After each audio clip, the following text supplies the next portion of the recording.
And our speaker is Adam Weinstein. He is the Deputy Director of the Middle East Program at the Quincy Institute, whose current research focuses on security and the rule of law in Afghanistan, Pakistan, and Iraq.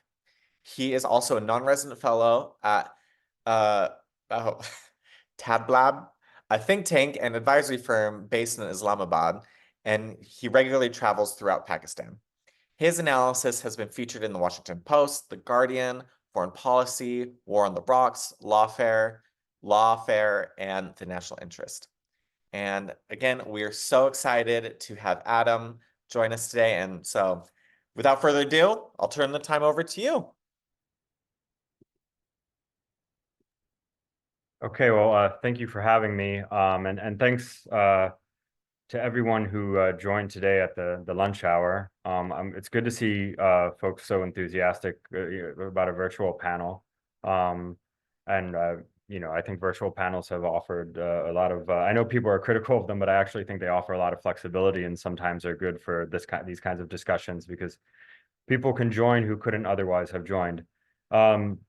So, I think in the United States, we often think about the war on terror with a bit of main character syndrome.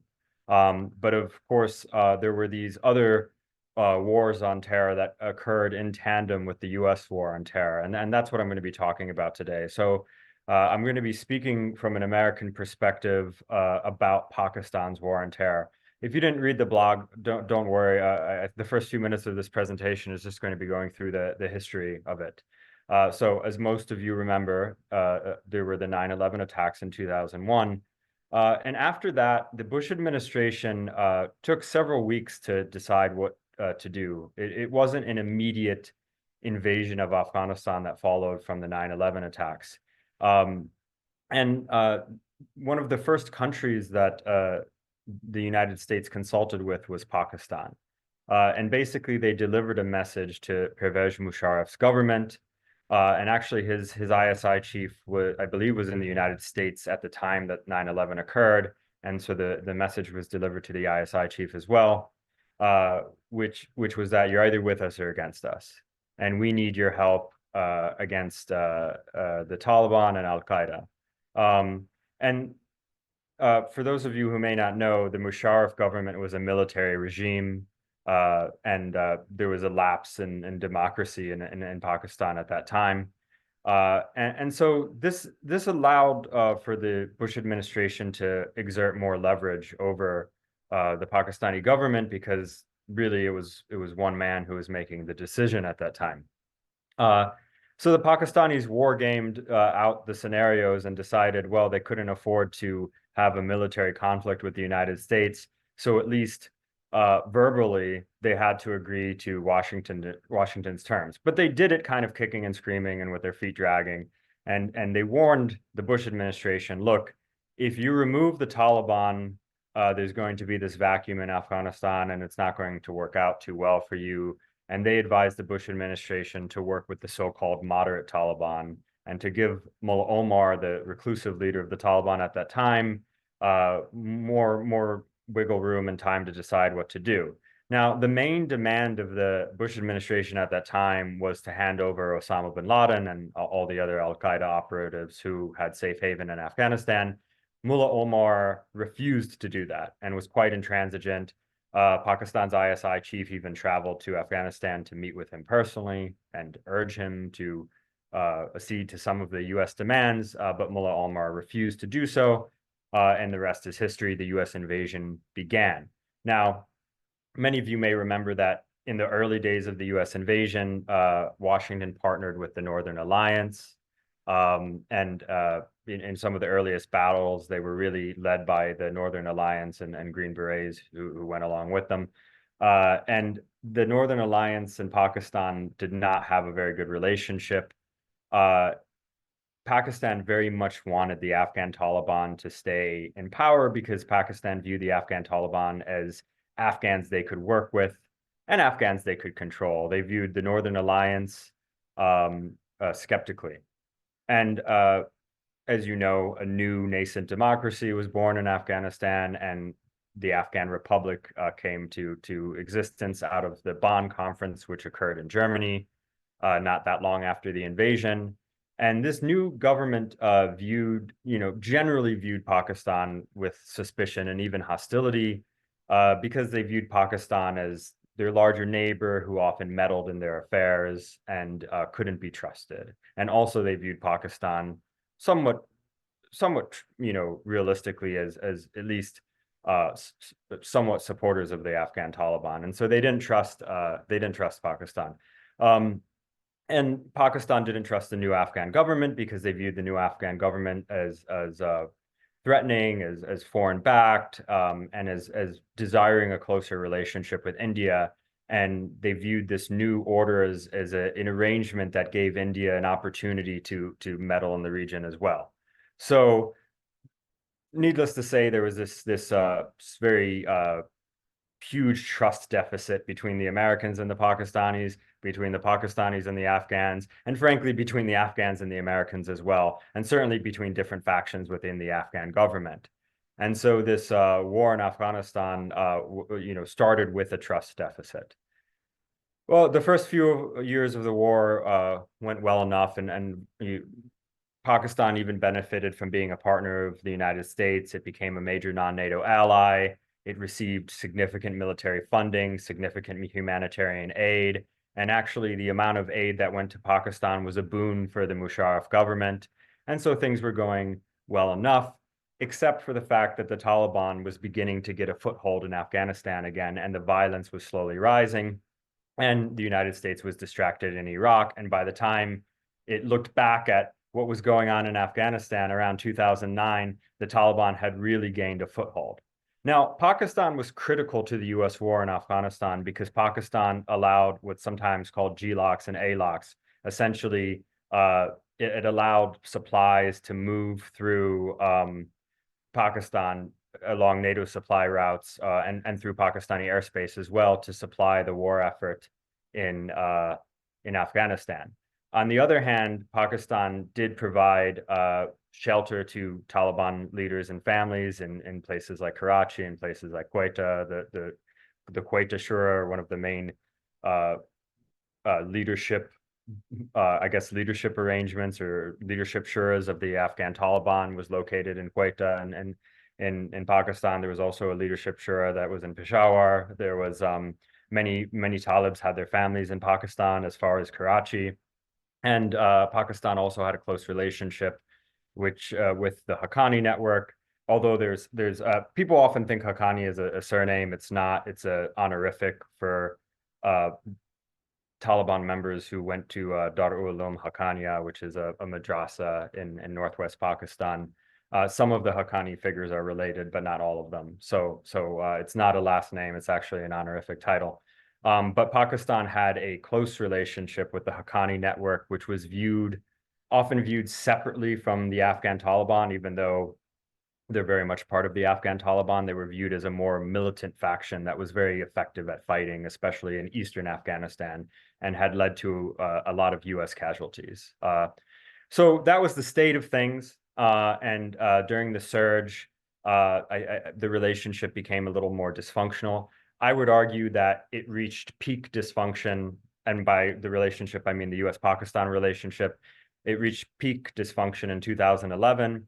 A few different things happened in 2011 that made the relationship particularly dysfunctional.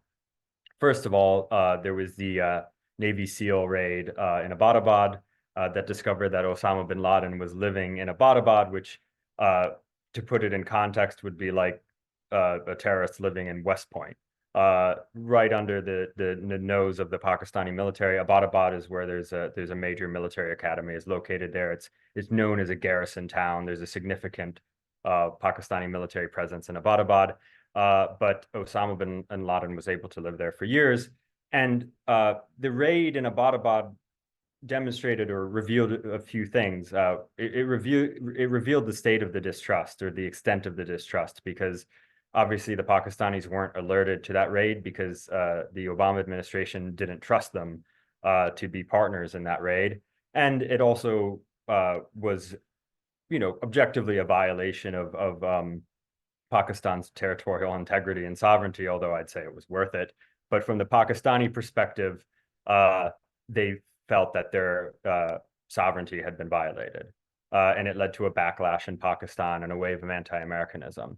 So that's the story that Americans know about. And I think a lot of Americans felt, including in government, felt a sense of betrayal that Osama bin Laden had been living in Abbottabad. And there was questions about how complicit the Pakistani military or intelligence services were or weren't, surrounding that. I suppose we won't know for a long time. My sense is that it might have been more incompetence than complicity, but who knows? And so there were other incidents that occurred in 2011 that made the relationship dysfunctional. There was the Salalah border incident in which two U.S. gunships conducted strikes against Pakistani soldiers across the border. It appeared to be a mistake. But a couple dozen Pakistani soldiers were killed in those strikes, and that led the Pakistani government to shut down the ALOCs and GLOCs, or essentially shut down the NATO supply routes for a little while to punish the United States for that. And then there was a third incident, which was an incident in which a CIA contractor killed 3 Pakistanis. He alleged that one of them was armed and attempting to carjack him or harm him otherwise, and that he was forced to respond by shooting two Pakistanis. And then in his escape in his vehicle, he ran over a third Pakistani. That's the Raymond Davis incident. It's not very widely known in the United States, but in Pakistan, it still to this day irks Pakistanis and irks Pakistani officials. And if you even mention the name Raymond Davis, you can see the reaction. It's a visceral reaction. So from the Pakistani perspective, in 3 separate incidents, their sovereignty had been violated by the United States. And from the US perspective, Pakistan was complicit in the deaths of numerous US soldiers across the border in Afghanistan, and had either purposely or incompetently been hosting Osama bin Laden. So that was in my perspective, the apex of the dysfunction of the relationship. At the same time, things in Pakistan were becoming much more violent. A group known as Taliban Pakistan, sometimes popularly referred to as the Pakistani Taliban, had emerged in 2007. It was really not one group, but it was several different groups and factions that coalesced to form the TTP. It had somewhat of a central structure, but not really. And groups would frequently split from the TTP and then rejoin the TTP, and that still occurs to this day. But it was a militant group that began to terrorize Pakistani society. As an example, in 2008, the Islamabad Marriott was blown up. That hotel still exists today and actually looks very similar to how it did before the blast, because it was rebuilt. But the TTP blew up hotels. The TTP engaged in car bombings and truck bombings. In the case of the Marriott, it was a truck bombing. And the TTP actually managed to take over parts of Pakistan's territory, including Swat Valley, for periods of time at least. And Swat Valley became famous because that's where Malala Yousafzai is from, and that's where she was shot for speaking out in favor of women's education. Because when the TTP took over Swat, they banned girls from going to school, or at least tried to, and Malala spoke out against that. And so TTP fighters boarded her school van and shot her at point blank range. Luckily for her, she survived and she became a Nobel laureate. But that's what really brought the TTP battle with the Pakistani state into the global spotlight. But there were other incidents as well. I think the most notable for Pakistanis was the APS Army Public School Peshawar incident, which occurred in 2014, in which TTP fighters entered an army public school. So this would be a school where the children of Pakistani soldiers and officers would be attending, and they killed dozens of children. I think actually I forget the number. I think it was 54, something like that. It was dozens of children, and that really jolted Pakistani society. And so Pakistan responded with a large-scale military operation known as Zarb-e-Azb. It was one of several operations, but Zarb-e-Azb was the major one. And they cleared the Pakistani Taliban out of Khyber Pakhtunkhwa, which is that northwest frontier district, the former tribal areas. They cleared them out of cities like Peshawar and Dar Ishmael Khan and other places. And they really did a good job at degrading the TTP, and violence plummeted. So you saw this real rise in violence, I'd say, between 2008 to 2015. And then after 2015, violence really began to go down. And by the time we were in the late 2010s, like 2018, 2019, 2020, Pakistan really wasn't a very violent place anymore, even though the war in Afghanistan was still going. Now, around that time, the Trump administration began to negotiate what became the US Taliban agreement, or the Doha agreement is what it's often called, because it was signed in Doha, Qatar. Those negotiations were underway, and Pakistan was facilitating those negotiations. For years, Pakistan had claimed that they wanted the United States out of Afghanistan, and they wanted a political settlement to the war in Afghanistan. And for many years, the Pakistani state had blamed all of its dysfunction, from high rates of terrorism to economic issues, on the US war in Afghanistan. From the US perspective, these were homegrown problems that the Pakistani state had created for itself, and that if only the Pakistanis had cooperated more in the war in Afghanistan and hadn't played both sides, there could have been a military end to the conflict. But the Pakistanis viewed it differently, and they felt that the United States had destabilized the region and Pakistan was paying the price as a result. And so they began to help facilitate the Trump administration's outreach to the Taliban. And that culminated in an agreement that basically led to the US withdrawal from Afghanistan. And of course, the Taliban were supposed to engage in a political process with the Afghan government, but that never happened. The Afghan government fell apart, and the military collapsed, and the Taliban took over the country by force, and the rest is history. I would argue, and I'm not sure that this is agreed upon by all analysts. I would argue that in the late 2010s, the Pakistani state was actually quite comfortable with the situation in Afghanistan, despite their rhetoric. I think they were happy to have a weak Afghan government in Kabul, a sort of ascendant Afghan Taliban that still answered to them, to some degree at least, and to have defeated the TTP. Things were going quite well for Pakistan in the late 2010s. Violence had plummeted. Afghanistan was dysfunctional, but it was relatively stable. It certainly couldn't threaten Pakistani interests. And so I think there was a bit of cold feet when it became clear during the Trump era that the United States was actually going to leave Afghanistan. And you even had then Prime Minister Imran Khan write an op-ed in the Washington Post, I think this was in 2020, where he basically argued against what he called a hasty withdrawal. And he urged the Americans not to withdraw from Afghanistan so quickly because things would become destabilized. Now, when Kabul fell and the United States withdrew, Pakistan, at least publicly, tried to form close relations with the new government in Afghanistan. And the ISI chief at the time went to Kabul and went to a luxury hotel called the Serena Hotel and infamously told reporters, "Don't worry, everything is going to be okay."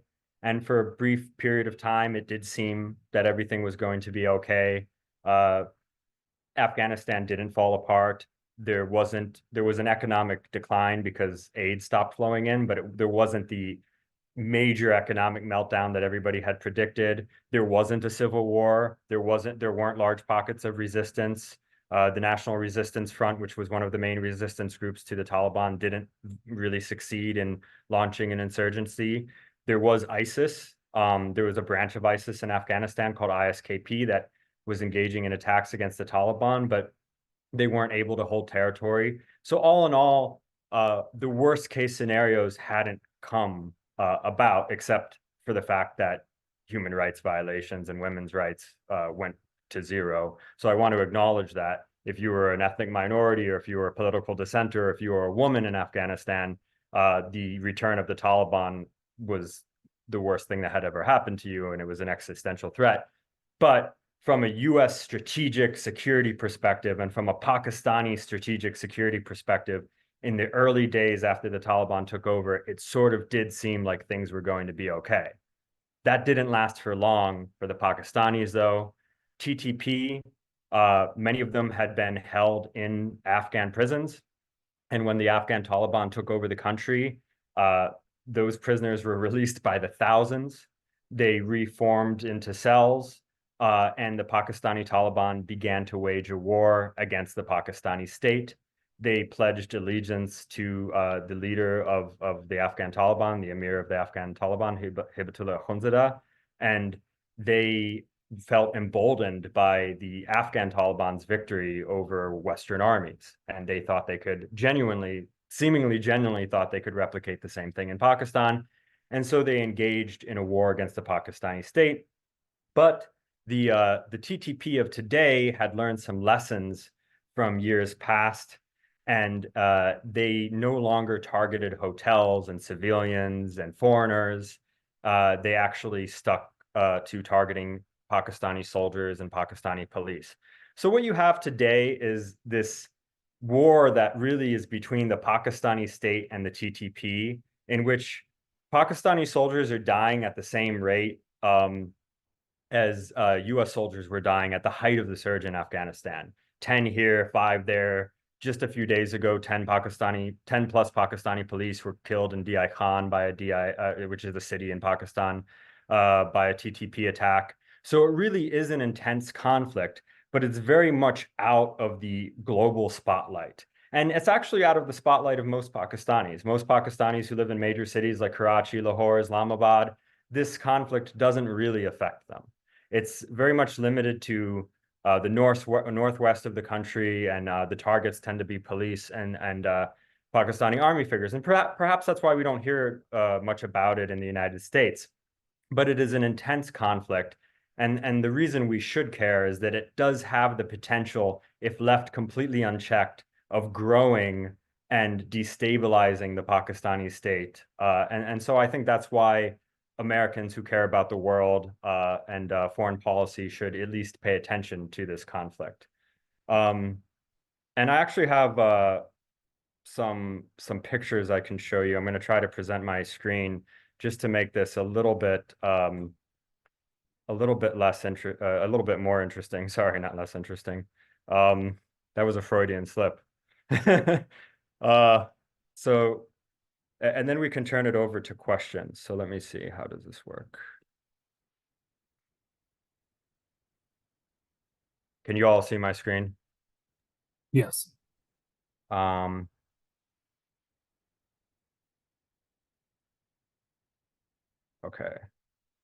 I'm going to play this from the start. So this is this was actually a graphic from the Brookings Institution, so I have to give them credit. But it shows the way violence in Pakistan escalated over the years and then went back down. And I don't think it's a coincidence that the height of violence in Pakistan overlapped with the US troop surge in Afghanistan. The two conflicts were very much interrelated, but you can see that during the early years of the war in Afghanistan, Pakistan remained a relatively peaceful place, but beginning in about 2007 and then lasting up until 2015, it became extremely violent. Thousands of Pakistanis killed every year. This is Nur Wali Masood, who's the leader of the TTP, just so you can put a face to the leader of the TTP. Interestingly, the last two leaders of the TTP were both killed by US drone strikes, not by the Pakistani military. So one of the benefits for Pakistan of having the United States right across the border is that they did benefit from US intelligence and US drone strikes insofar as their fight against the TTP. This is the former ISI chief in the Serena. This image probably has no meaning to all of you unless you follow this, but it became an infamous image in Afghanistan and Pakistan of him nonchalantly saying, "Don't worry, everything's going to be okay." And that became an infamous line, and he received a lot of criticism for it later on. This is a Pakistani politician named Fazlur Rahman. He's actually the man in the brown robe is the Pakistani politician. He's actually a mainstream politician in Pakistan from an Islamist party, but a mainstream Islamist party. And he actually went to Pakistan. I mean, he went to Afghanistan just a few weeks back to meet with the Afghan Taliban. Here he is with Sirajuddin Haqqani, who was a member of the Haqqani network, used to be one of the most wanted men by the United States, but is now as a senior leader in the de facto Afghan government. And the purpose of this trip was for him to attempt to convince the Afghan Taliban to rein in the TTP. It remains to be seen whether that's going to work.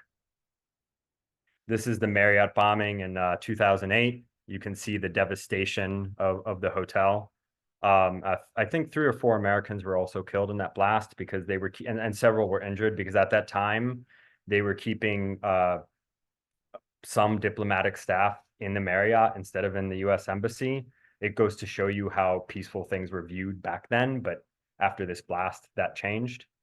I took these pictures myself. This is the Marriott today. You can see that they rebuilt it completely, and it looks largely the same as it did before the blast. Of course, you can see the amount of security they have at the front, basically blast walls and metal detectors and armed men, and basically entering the Marriott these days is like entering an airport. This is a picture of Swat Valley. I took both of these pictures. Swat Valley is truly one of the most beautiful parts of Pakistan, and it actually is relatively peaceful today. So if you did have the option of visiting Pakistan, I genuinely would recommend visiting Swat Valley, and I don't think you'd have any problems. You can see it's absolutely gorgeous. This picture on the right is a picture I took of a US aid dumpster. I always share this picture because when I do presentations about that relate to US-Pakistan relations, because the United States actually does a lot to help Pakistan and provide aid to Pakistan and even facilitate investment in Pakistan. But I don't think we're all that good at bragging about it. And I think this US aid dumpster speaks volumes about that. I mean, it's not even in the local language. It just has an American flag on the side of a dumpster. So I don't think we're quite good at talking about what we do for Pakistan compared to other countries like China, which I think is very good at communicating what it does. These are just photos from Peshawar. That to the right is the Frontier Corps fort. The Frontier Corps is a paramilitary organization that actually was established under the British rule, but they're one of the main military organizations in the fight against the TTP now, and the left is just the inside of the Wazir Khan Mosque. I share these just to show that actually Peshawar, even though it's usually viewed as a violent place, is because it's in northwest Pakistan, is actually a very interesting historical place, another place worth visiting, and maybe not right now. It's a little bit risky these days, but in years past it was safe, and I hope that one day it will be safe again. I took these just a couple months ago, though. And this picture too, well, I already ended it, but those were just photos with, one of them was with the special representative to Afghanistan, Asif Durrani, who I meet with sometimes. So some of the opinions I form, I try to form from going to Pakistan and meeting with Pakistani officials and even meeting with individuals who are close to the Afghan Taliban. I've been to Pakistan 5 times in the last year and a half, so I spend a lot of time there. So I guess with that, I'll turn it over to the more interesting part of the presentation, I think, which is the Q&A. Well, thanks, Adam, and thank you so much. If you don't mind, if you would stop sharing your screen, perfect. Awesome. Questions are already coming in. I'm going to take the liberty of moderating and ask the first one. Just to say, so I had the great privilege when I was living in Lebanon. I was on the border of Syria, and I was with Malala Yousafzai on her 18th birthday, which later that afternoon it was announced she had just won the Nobel Peace Prize. She did not mention that in my conversation with her, but I was with her the day it was announced. Can you talk a little bit about the state of education in Pakistan right now, as well as what it's like for women and girls living in Pakistan? In Pakistan, yes. Education in Pakistan, it really depends what class of Pakistani you are. Pakistan has a very high illiteracy rate, including a very high adult illiteracy rate. But Pakistan also has some great universities. For example, LUMS in Lahore is a world-class university.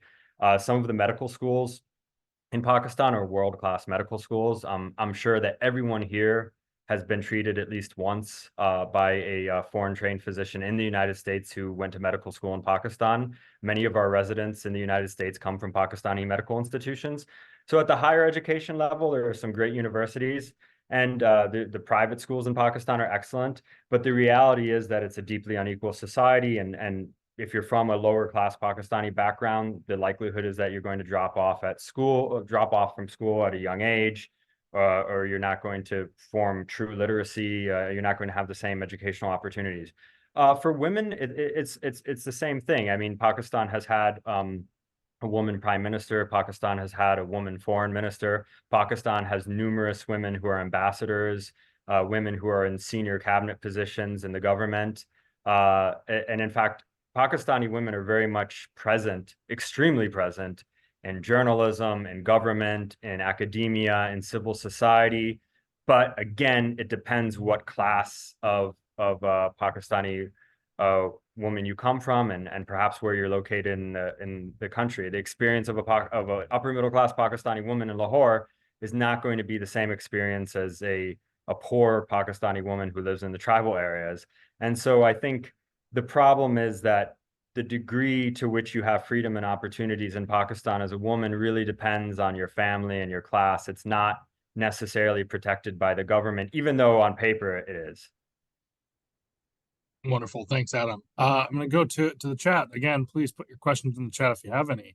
J. Logan Johnson asks, and sorry, more questions, so I got to scroll up, asked, how do you think the current economic and political instability in Pakistan that's unrelated to terrorism will affect the state's ability to manage the conflict with terrorist organizations?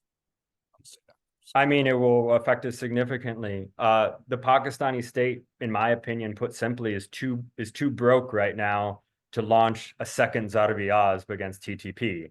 The reason why they're buying time by meeting with the Afghan Taliban and in the past they tried to form truces with the TTP is simply because I don't think they have the economic resources right now to launch a large military campaign. They're on an IMF program. Their risk of default in the future is significant. Those who have been watching the news know there's political turmoil. So I don't even think there's enough attention within the government to form a coherent military response to TTP. So obviously, yeah, the economic and political instability make it difficult to have a coherent policy to fight the Pakistani Taliban. Yeah. Well, let me follow up, Adam, on one of the questions, or one of the things you brought up at the very end, which was USAID's, I think it'd be fair to say, branding problem. Can you talk a little bit just from a Pakistani perspective? How do they see the United States and their partnership or lack thereof? And in contrast, could you talk a little bit about what they see their relationship with China as? Pakistanis love China, and if you ask them about America, they will criticize you. You know, I wish I had included this picture though, because I went to, before Imran Khan was deposed as prime minister, I went to one of his rallies just to see what's going on. And there was a Pakistani man with a poster that said, "We won't return to being Western slaves." And they're referring to the United States by that. And I went up to him and I talked to him and I said, "I'm from the United States." And he got super excited and he said that his cousin was in Houston and he really wanted to go to the United States.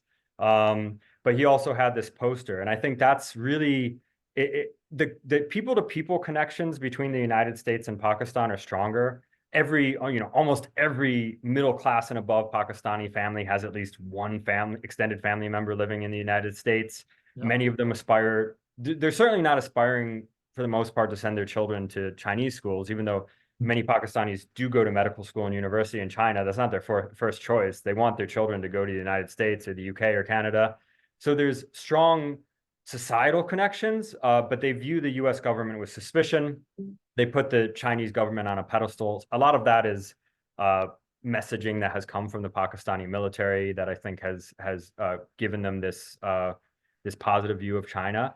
But there's also lost opportunities on the part of the United States. I mean, if you're Pakistani and you take a public transit system in Lahore, I mean, that was, or you go on a highway in certain parts of the country, there's a good chance that was built by China, and that was built by China. I think the USAID has focused a lot on social programming, and I don't think that's necessarily a bad thing, except that I don't think we're very good at it. And Yeah. so when we focus on social programming instead of infrastructure and things like that, well, we touch on sensitive cultural issues, and we also engage in initiatives that are very hard to advertise and communicate to the average Pakistani. And also, I think U.S. diplomats and U.S. aid officials are very restricted in Pakistan, and that makes it difficult for them to really communicate with the people. And some of that is because of the actual state of things in Pakistan. Some of that is the legacy of Benghazi.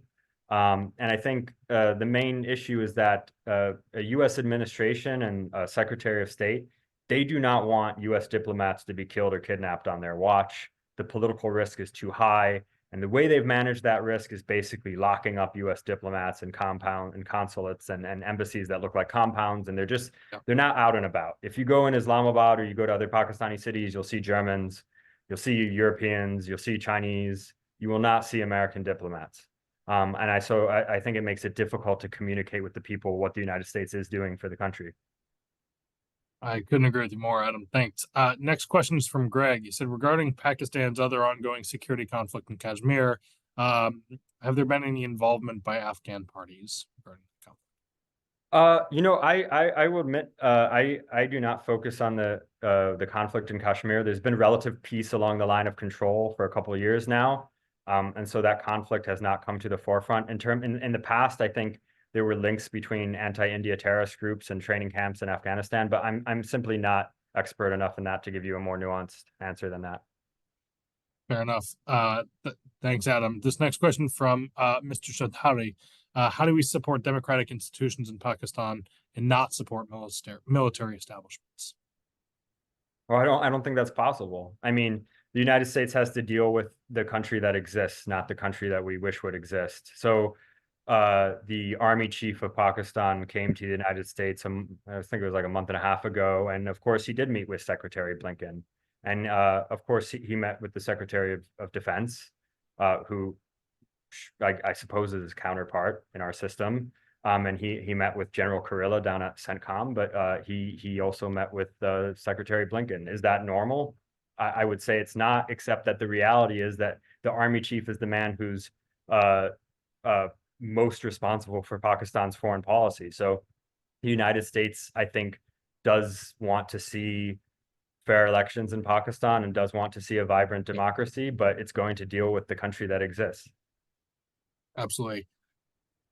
Thanks, Adam. Next question is from Diana. What are your thoughts on the implications of former Prime Minister Khan's jailing? Sorry, let me see. What are my thoughts on the implications of former PM? I mean, well, it's not good. It's not good for democracy. I don't think it's good for Pakistan's image in the world. And I actually think that the Pakistani establishment has damaged its own image unnecessarily, because he is the leader of arguably, if not the most popular political party, one of the most popular political parties in the country. And so it's not good for the country's image. It's not good for future IMF loans. It's not good for it makes the relationship more difficult. And especially since Imran Khan decided to use what I view as an anti-American conspiracy theory as a way to poke at the Pakistani military establishment, because of course what Imran Khan alleged is that his removal was a US-backed conspiracy in which the United States was in cahoots with the Pakistani military. I don't think there's any evidence to support that. And I've spoken with senior PTI figures. I don't think there's any evidence to support that. I think that was an opportunistic PR stunt by Imran Khan, but you can see how it makes relations difficult. Of course, I'm going to say I think there should be free and fair elections. Thanks, Adam. Next question from Jake Weinberg. Last week, a little bit of background, Adam, we hosted former Chief of Staff of the National Security Council, who's also fellow at the American Foreign Policy Council and a bunch of different places. And he said, and Jake is quoting him here, he says, China is good at selling itself while the U.S. is bad at it.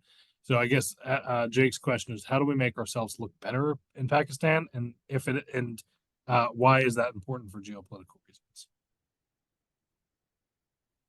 I think when we weigh in on, I mean, look, China has an advantage because China doesn't have to deal with domestic politics the same way we do when they craft foreign policy. China doesn't have to deal with diasporas. You know, there's not a Pakistani diaspora or an Afghan diaspora that's going to walk into the elected Chinese official's office and say, you should be doing X. So China has an easier time of it. And China also is willing to take incredible financial risk by engaging in major infrastructure projects abroad because they know that if it fails, well, they can extract other kinds of concessions. And the United States simply can't do that. The Chinese build in corruption as part of their development model. So they're willing to work with corrupt Pakistani politicians to fast track a project in a way that US aid simply couldn't do because we have oversight in this country. But there are things that the US could do. I mean, I think we really do need to let our diplomats out a little bit more. I think they're simply too restricted in a way that doesn't necessarily reflect the security risks. I think we need to communicate things in the local languages. Again, the dumpster in Khyber Pakhtunkhwa, why isn't it in Pashto? Why isn't it in Urdu? Why isn't it a billboard that talks about the sanitation rather than just an American flag on a dirty dumpster? I mean, there's lots of creative ways you can do things. I think we need to think twice about weighing in on social issues that we don't have the ability to influence, and that our commentary might even cause problems for genuine activists.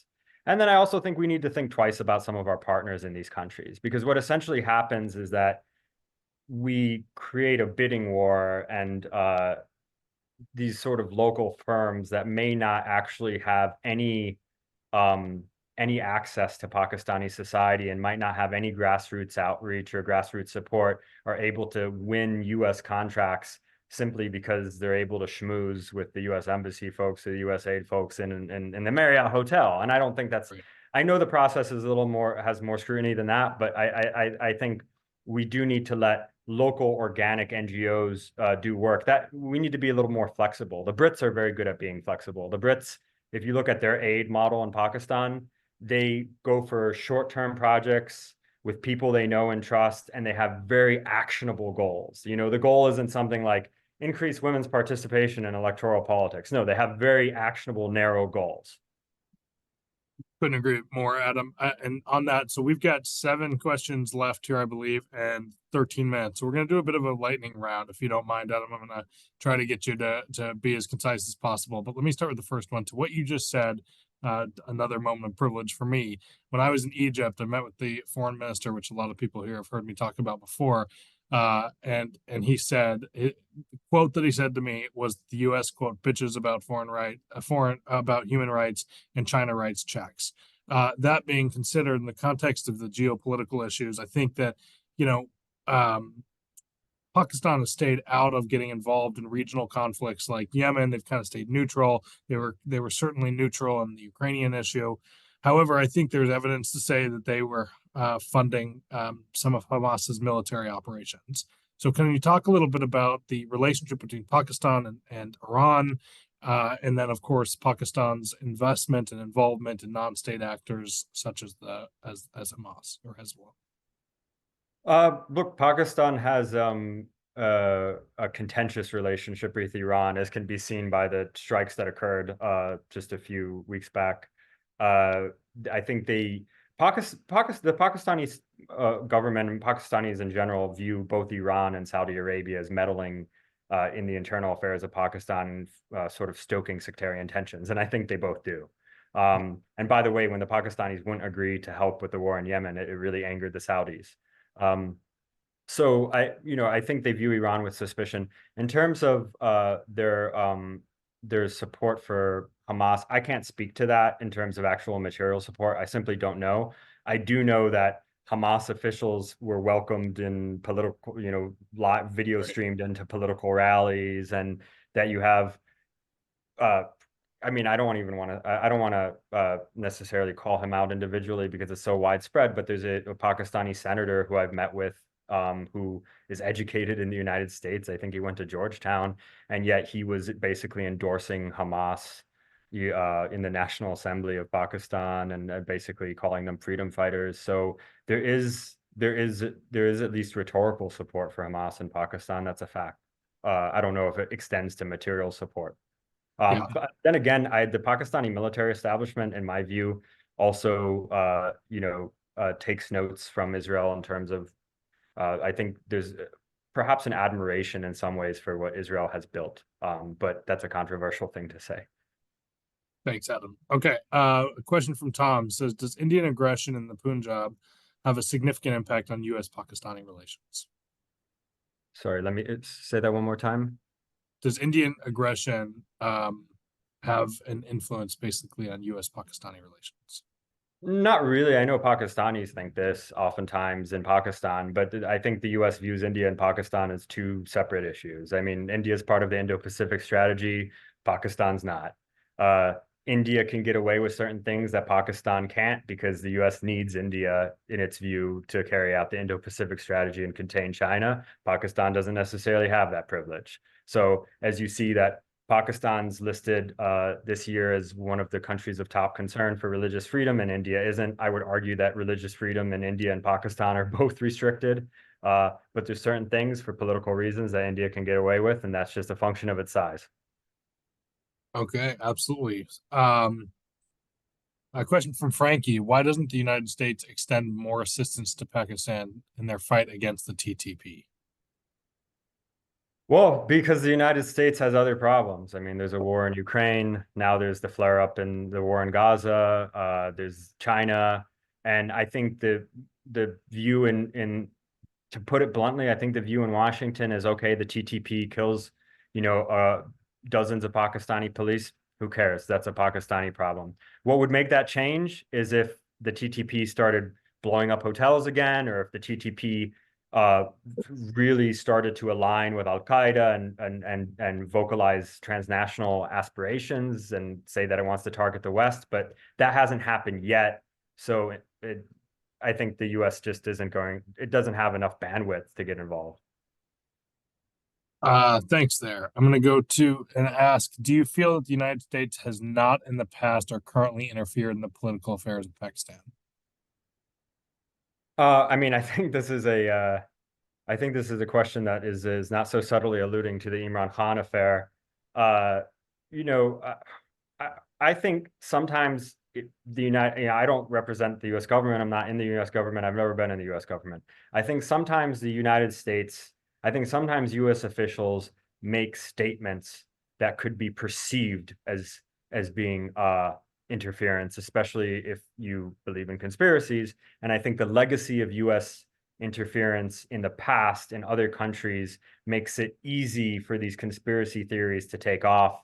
And I don't think we can just write them off as crazy. The U.S. has very much interfered in democracies and the democratic processes in the past.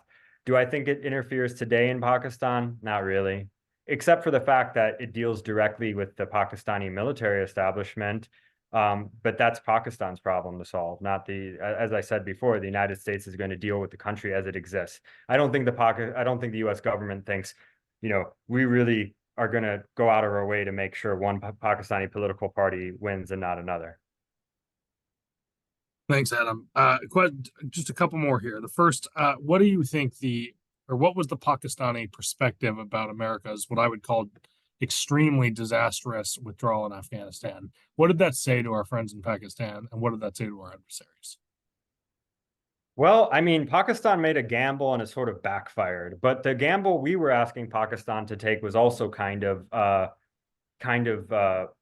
crazy, I think. What we were basically saying is, hey, commit 100% to our counterinsurgency in the fledgling Afghan government, and don't worry, we won't leave. But we did leave. So in some sense, we proved the detractors right. And I think that's why Pakistan played both sides the entire time. There were ideological reasons too, perhaps. Of course, Pakistan has also has buyer's remorse about supporting the Afghan Taliban as much as they did, because the Afghan Taliban have proved incredibly difficult to deal with. So far as people on the street, I think a lot of Pakistanis on the street have a complex, sort of a contradictory view of the Afghan Taliban. They admire them because they beat the Yanks. And there's this sort of post-colonial kind of anti-imperial train of thought in Pakistani society that, yeah, they might want their kids to go to Harvard, but they still kind of admire that the Afghan Taliban were able to kick the Yanks out of Afghanistan. And, you know, but they also don't want Pakistan to be like Afghanistan, and they don't want the Taliban's policies to exist in their own country. So it's contradictory. All right, Adam, let's go two more quickly. And then, so we've got 4 minutes to do two, so I'll be quick. First, can you talk a little bit about the election on Thursday? What should the United States be preparing for? What should we be looking out for? Who are the players, etc.? All right, big question, not a lot of time. Well, there's there's coalition politics in Pakistan that exists. You have smaller religious parties that partner with bigger mainstream parties. You have Nawaz Sharif's party, the PMLN. You have the Bhutto party, which is the PPP, which has its strong, which is most associated with the Bhutto family. These are sometimes called dynastic parties because the Bhuttos reign supreme in the PPP and the Sharif reign supreme in the PMLN. And then you have Imran Khan's party, which is PTI. I don't think PTI is going to do very well for obvious reasons. I think PMLN probably has the advantage here. What I would say is that, look, it's not going to be a completely fair election, but the election is still happening, which that was not always clear. So I think that's important that at least it's happening. It's a flawed election, but the U.S. is going to have to work with whatever government emerges from it. Wonderful. All right. Sorry, I lied. Two more questions now at this point. First, obviously, what I've read, and I've never been to Pakistan, is that the economy is in shambles, with an extraordinarily high inflation rate, high levels of unemployment, ongoing power struggles with couple-hour power outages every day. Can you talk a little bit about the economic stability of the region, and are they going to have to be friends with more malign actors to restabilize? Are they going to have to be friends with who? More malign actors to restabilize their economy? I don't think they're going to have to be friends with malign actors to stabilize their economy. I mean, bottom line is they might need another IMF program and they might default. And there's some people who think, well, let them default because maybe that's the only way they can learn their lesson. But of course, that would have extreme ramifications for the stability of the society. The problem with Pakistan is there's an elite bargain that exists between the security establishment, the business elite, and the political elite, in which they have very inefficient industries. They subsidize those industries. They don't have a tax base. Nobody's paying taxes except for really poor people most of the time. You might say that sounds like the United States, except it's at a much more extreme, it's at a much more extreme level. And so they need to institute those reforms themselves, but a lot of people at the top would lose a whole lot of privilege and influence to do that. Awesome. Thanks, Adam. And last question, and then maybe you can just give some closing remarks and we'll close out right at 3 o'clock your time. One thing that you said that I just was completely not thinking of was how the Obama administration felt about the fact that we found Osama bin Laden in Pakistan. You used the phrase, you said your sense that it was more incompetence by the Pakistanis than complicity. What was the general consensus of the Obama administration or government in total, and how did that affect our relationship? Sorry, I've got 90 seconds. Well, I'll be honest, I was too young at the time to really have any real insights into how that administration thought about it. But I have talked to a lot of ambassadors from that time and former senior military officials who were serving at that time.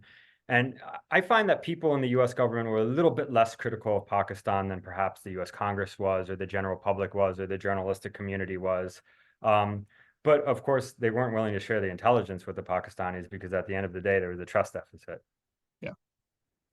Well, Adam, thank you for your time. If you ever write a book, which I strongly suggest you do, I hope you'll come back to PCFR and maybe in person next time. But otherwise, thank you very much for taking the time to be with us today. I think Pakistan is not a country that, we don't do a program on it every year. And so this is something that I was really excited about. I know a lot of our members were, and just thank you for taking the time.